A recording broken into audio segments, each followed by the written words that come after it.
Take your brain to another dimension. Take your brain to another dimension. Pay close attention. Hey everybody, I'm DeoGenZ. Welcome to my Pokemon Prism walkthrough. If anybody is a fan of the Prodigy, then they know what I'm singing. If not, joke's on you. Anyway, back to the action. We are serving our vengeance right there. Yeah, if you remember, last week we lost against that guy. I know it was a while ago, but with this schedule of 1 LP a day, things could be forgotten. So, we continue on, we keep battling these guys, and I believe we've battled them all. So, yes, if we didn't, then I missed some. But we're going to head up today and mainly focus on the gym of this town. Now, where's the gym? Well, we briefly went into the gym, believe it or not, in the last episode. Except, what you guys saw probably appeared to be a forest. Yep, that's the gym. We don't have any cut abilities yet. Maybe after the gym we will have that. But a lot of the game is going to be halted if we can't progress further with cut. I mentioned earlier before that if anybody is making a ROM hack and they want to know good strategies for perhaps releasing betas... Oh. What? Tailow's evolving!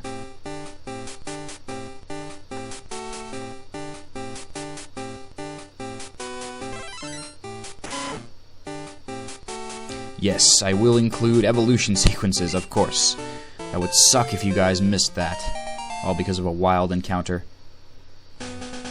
Yes, but if you are developing your own ROM hacks and want to know how to release betas without having to show everybody everything, but still wanting to put things out there, what you can do is create natural barriers like water, and then not give people the HM for surf. Without surf, there's no traveling over water. And yes, we caught Mareep. If static electricity builds up in its body, its fleece doubles in volume. Touching it will shock you. It's like sticking a fork into the electrical socket. Don't do it. Which means I guess you really don't want to sleep with that Mareep. I don't know. The way that anime portrayed Mareep was that it was this fluffy, lovable sheep. The way the Pokédex makes it sound is that it's an electric death trap just waiting to shock you. I don't know, I always thought that you could like snuggle up with Mareep, use it as a pillow or something. It looks so fluffy. I mean, it is wool. Shocking wool. Shocking wool that could apparently kill you. Yeah, so this forest gym, you know, it is pretty freaking awesome. It reminds me very much of Elix Forest back in Crystal. But I think that mainly has to do with the type of trees that the developer decided to put here. Yeah, stuttering on my D's there. That's quite divine. Ha! Pulling it back out with the alliteration. Anyway, twins! Kim, hi. Want to meet our Pokemon? No! Oh, damn it, there's no option. Alright, so these twins do not double battle. That's something interesting that I don't think can happen. I don't think you could find double battles in second generation or even first generation games. Now, I know it's possible, for a fact, to connect up with... Now, what is down here? Is this... Oh, yes, this is the smelting room, guys. Remember I talked about how this game has mining elements? Well, here's some of them. This lava you can use to smelt down some of the items that you find while mining in caves, and right now during this beta it's not available to do any mining, so I can't show that off unfortunately during this LP. But when you can come here, smelt down your items for more valuable things. Something involving suit sack, you could put ash in there, so awesome. I wonder if we get to keep his Pikachu. Get it? Catch him? Okay, haha, anime joke. Anyway, yes, so very cool, adding some Minecraft-ish elements to Pokemon, but unable to use them as of now. But anyway, going back to what I know is capable, I know that you can actually battle online using emulators. with people and first and second gen games. I've seen recordings of people doing commentaries of first gen battles with people over Wi-Fi. I think it does something with servers, but it's very capable of being done in today's era of technology, and it's awesome. It's so awesome. But one thing I don't know if it's capable of happening is programming in double battles. I don't think that could happen, because double battling is like a completely different mechanic. That's a whole different set of code right there, buddy, that you'd have to program into Pokemon to get it to do that. To have it just react correctly to attacking. I mean, you don't want your Pokemon to attack the center or maybe the one on the side, because this is not a triple battle. There is no center. It's the one to the right or the left. So he's attacking the one to the right, and then the left one gets damaged. What the heck? How do you even choose right and left? There's no options programmed in there for that. Wow, that Chikorita looks strange. I guess I'm very used to seeing the crystal sprite of it. It just looks... Its eyes looked very bug-eyed. Then I noticed it was just looking up. It wasn't zombified, zonking out, looking into space. And awesome. Wow, 2 levels. Look at Gligar go. So in case you were wondering why I included Gligar on the team, just besides the fact that he's so epically awesome looking, it's because I want to test to see if they allow for 4th gen evolution Pokemon to be raised. Because if that's true, then Pokemon like Yanma could become Yanmega, and then you'd have that to deal with gyms, and hell, Yanmega would be hella awesome useful in this gym, although I doubt you could probably get one at this point, because what does Yanmega learn Ancient Power at? I don't even know. I don't know if it changes from game to game generation, but I think it was like 28? Maybe 28? Maybe level 28. I don't know. I really don't know. I'm Rinji. I am one with nature. And nature is one with me. How do you know it's not multiplied by 3? Are you one with nature? You must learn to live with it, not just in it. Ah, very wise words for this natural gym leader. Oh, look at that, it's Bugsy! Damn, they didn't even do anything to his sprite. That's a little lazy. Okay, though, but I mean, I guess they didn't really have to recolor it. If all they're going to do for gym leaders is recolor sprites to match the corresponding gym type that they're in. You noted that the Falconer sprite that we faced in Oxalis City, who was Josiah, giving us the Pyre badge, he had a red sprite. He was recolored that way. Well, Bugsy's is already green, so I guess they don't need to change that. It would have been nice to see a little bit of a tint change. I don't know, maybe a contrast difference. Something that I do appreciate about Digital Image Pro, that horrible border creator software that always crashes on me I was talking about last episode. That's the one cool thing I like about it. It can change the hues, and it can change the contrast and brightness and gamma and all kinds of different effects of color.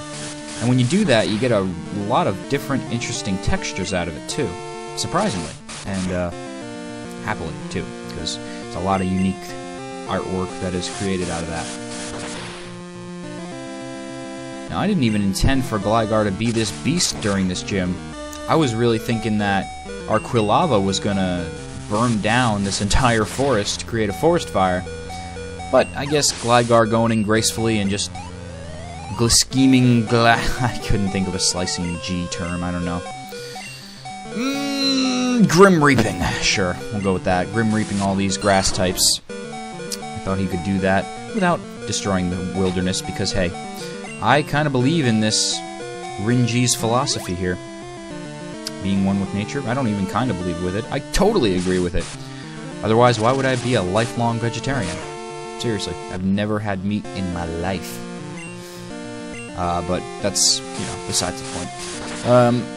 Really, if you guys bring your Cyndaquil here, because, again, you get it from that guy in Oxalis City, as long as you take on his challenge and you don't skip that, you're going to have a strong fire type to take on this gym. And it's really not going to be trouble. I think that the first gym was a lot more difficult just because you had less options for Pokemon, But even then, if you trained yourself a Marill, or a Lotad, you would have been fine.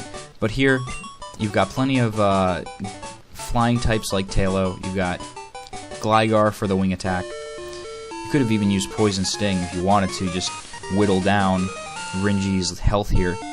But there's so many ways to defeat this nature-loving guy that it's pretty easy. Alright, so Pokemon up to level 30 will obey us. Alright, I don't know if we're going to be seeing any level 30s. Okay, I do. I don't know if they're appropriate. I'm going to say that. And I'll say no more. Anyway, let's get cut on some of our Pokemon here. One of our Pokemon. Useless to have it on two. It's not that strong of a move to justify. Strength, however, that is a good... It's a pretty good, well-rounded 80 base damage physical move. I would attach that as a fighting move for people. I've done that with, in fact, in the Crystal walkthrough with Prince Dozo. So there you go. And we are just going to raise one more level there. Sorry about that. We were so close to gaining a level, I just had to push it over the edge. And now we can finally head east and see what is past these trees. I do wonder... Oh, I see docks. This is what I love about trekking new lands. I don't know what is up ahead, but I'm eager to find out. So, speaking about schoolboys, something very interesting happened to me within the first 2 days of going to my community college back in the fall semester. And now, mind you, I went in the summer because, like the mad experienced trainer / EV trainer I am in Pokemon, I wanted to get some extra experience points in the learning department for my mind over the summer. So I went over the summer, not many people were there. Okay, now, fall for community college is huge. Like, everybody's there. Everybody that... I mean, I've seen many people from my old high school. I've met a bunch of people. And, interestingly enough, I've met people who know me. That was the biggest surprise ever. I am a video game LPer. Okay, I definitely would not expect to be recognized anywhere at all. But it's pretty cool. I mean, being in the college campus setting... being in the college atmosphere, it's pretty epic because, first of all, I'm finally getting street passes, and then I'm meeting people who actually watch my work. That was crazy. The crazy thing was that it happened 2 days in a row. That was the nuts thing. It wasn't just two people who were gamers that were next to each other and happened to see my work. It was 2 separate occasions. I was like, what? What? That's no way. That is impossible. That is some 100th monkey in effect, people. I talk about it many times. The 100th monkey syndrome on my walkthroughs, in my podcasts, in my live casts. But, just to rehash, it's the idea that one monkey in one area learns how to wash yams to make them edible, and then another monkey in another area, completely unrelated to that monkey, learns the same tactic. How did it happen? Some form of collective consciousness is the theory. And, well, I guess that is working to my benefit. And I'm happy to say this. My fans that I've met in person are intelligent people.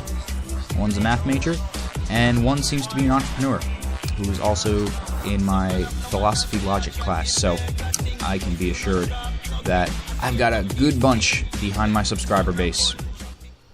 And I'm happy about that. I feel that with my content, I fruitingly? I don't know. It's 3 in the morning, give me a break. I carefully choose my audience, though, by the content I upload and by what I talk about.